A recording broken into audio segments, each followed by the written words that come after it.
All right, so the person who drives the vehicle, looks like they parked in the carport here. Look how much it's bled out. I wasn't here. I don't know how long they stayed, but it couldn't have been too long. I'd say it's probably like an hour.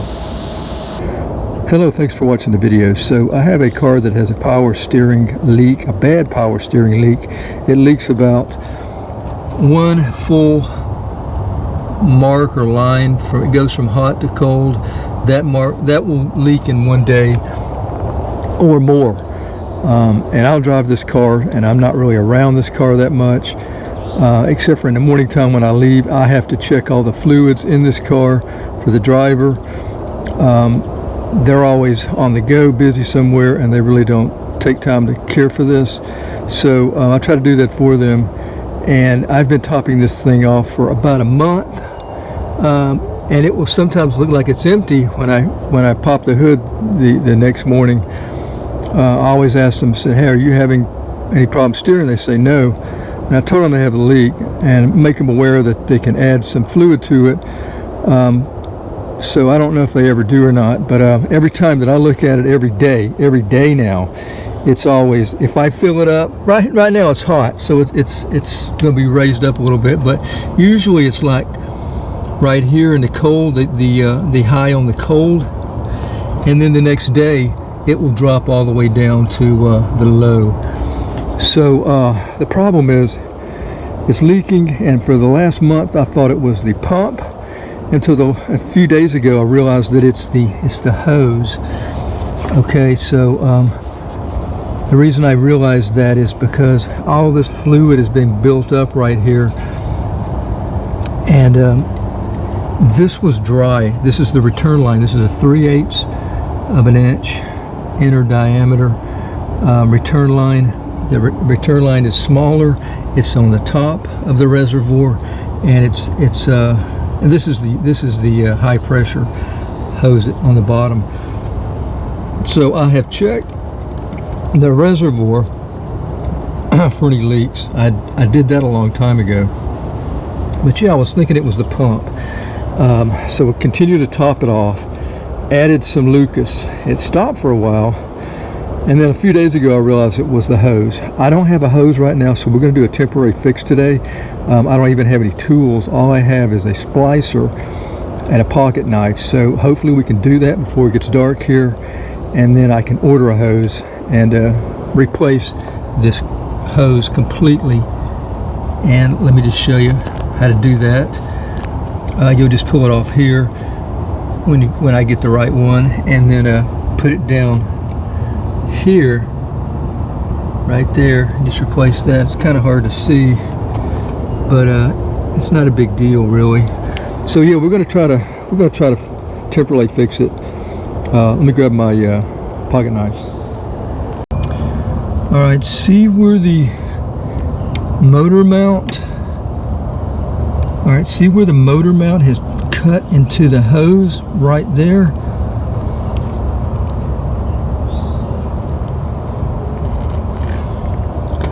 Wow, I wonder if I could take this off by hand. Okay, yeah, the motor mount is cut into this hose. I am going to move it, hopefully. I may break it and cut it when I'm doing this, but I'm going to try to push it out here. I think I just broke it. Take a look at it. I don't know if you can see it. You probably can't see it. Let's go down here and all right, there we go. My index finger right here is where the cut is at. Right here is where the cut's at. I'm gonna take my knife and I'm gonna go ahead and finish cutting it all the way up. I'll lift this up at that point. Hopefully we can put that splicer end in and do the same. That's the plan. So let me get my pocket knife out. Okay, can't do that really that easy. Fortunately, we have one of these thumb screw clamps. I'm gonna try something different here. Try to get it off here.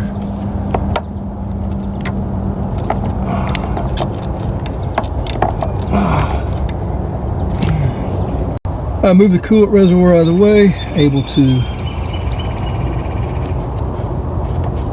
just about get this off.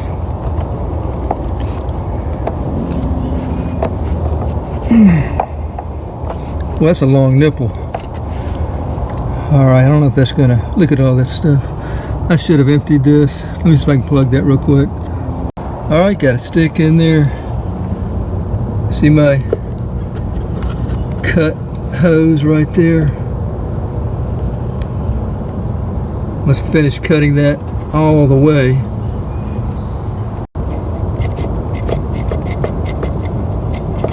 Trying to get a square cut. I'm going to hold the other end with my other hand. Maybe I don't have to.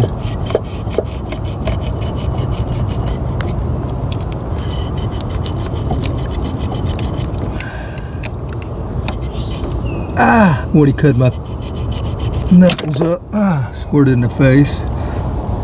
Alright, so that's one end right there. I'll square that up. Just squaring it up with my pocket knife.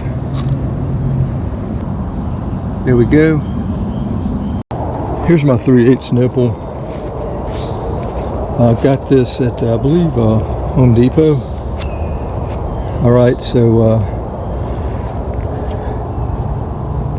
the part that's still on that goes to the metal line, I haven't really squared it up, but this nipple's pretty long, so maybe we, like I said, this is a temporary fix. Maybe we can just push it in there and then replace the line later, sooner than later, hopefully. All right, so yeah, you can see what I'm trying to do here. Kind of got it started. I'm going to use my other hand and hold the rubber hose and push this in as far as I can. Like I said, it'd be nice if we could cut some of this off and have it squared so it would go even farther, but sometimes we don't have all the time we need, so I'll push that on with two hands. There we are, pushed on as far as I can get it. So I'm going to take this, put it on the splicer here, get it started. May be able to push it all the way on, but yeah, it's looking pretty good. I'm going to go ahead and use my other hand to hold the hose down here and give it some extra pressure, extra push. Get it on all the way. You can see it's almost there, and we're continuing to drip here, so I'm going to go ahead and do that real quick. Okay, got it seated pretty good there. I don't think that'll leak. We do need to have clamps on that if we're going to leave it on, you know, any longer than I expect. So we'll see how it works out. But taking this clamp now, bringing it back over, because we're going to put this end on the nipple. It's going to start leaking, but no big deal. It's cars. I got fluid all over the place anyway. There we go.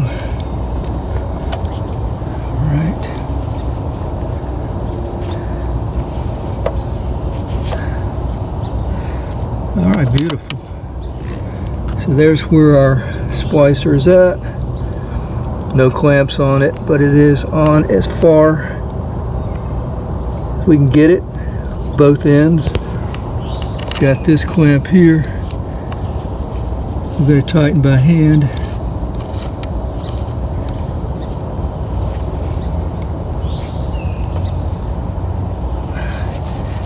And that's our temporary fix with a pocket knife and with a 3/8 inch splicer.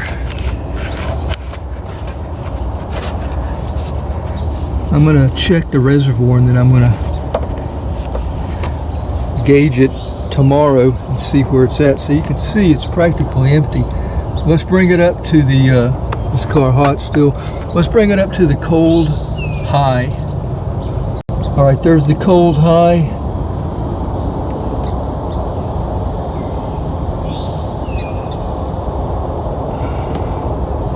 Doesn't take much to fill this up.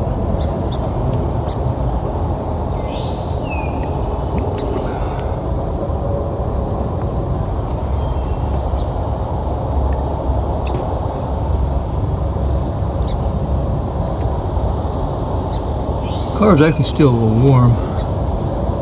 Alright, so there we go, cold high.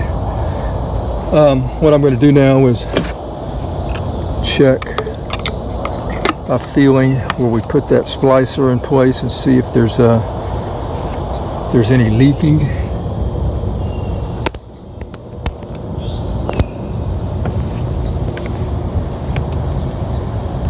We actually turn the car on and feel as well.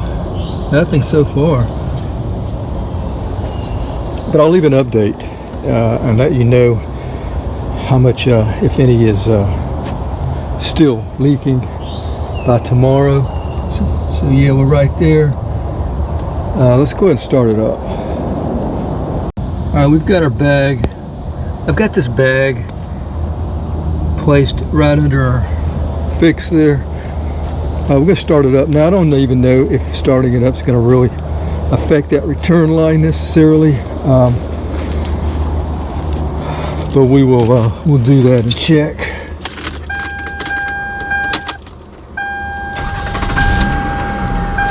And we'll kind of move the steering around a little bit.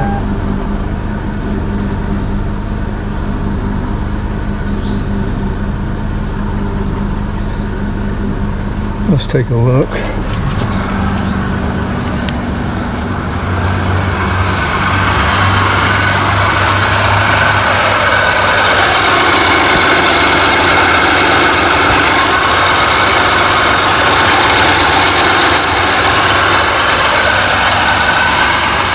All right, so I'll probably leave an update, let you see if any leaks out over the night, the next day or so. Temporary fix until we can order that 3/8 return line for the power steering. Smaller hose, or the return, the top hose.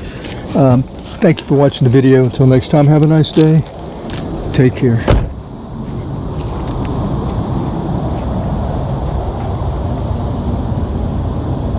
Okay, just popped the hood. Next day, looking at the level, it's holding.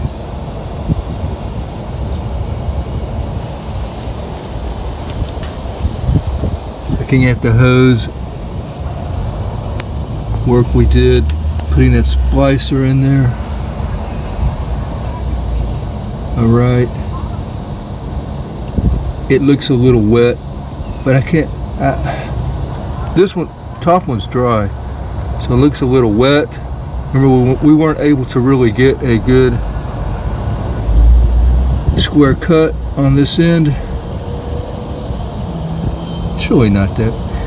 So what I'll do is get a clamp where I won't have to take it back off, open the clamp all the way, put it on there, and then tighten it with the screwdriver at this angle or something. So anyway, there it is. Quick fix till you can change the whole, till you can do it right, I guess. Thank you for watching the video. Until next time, have a nice day. Take care.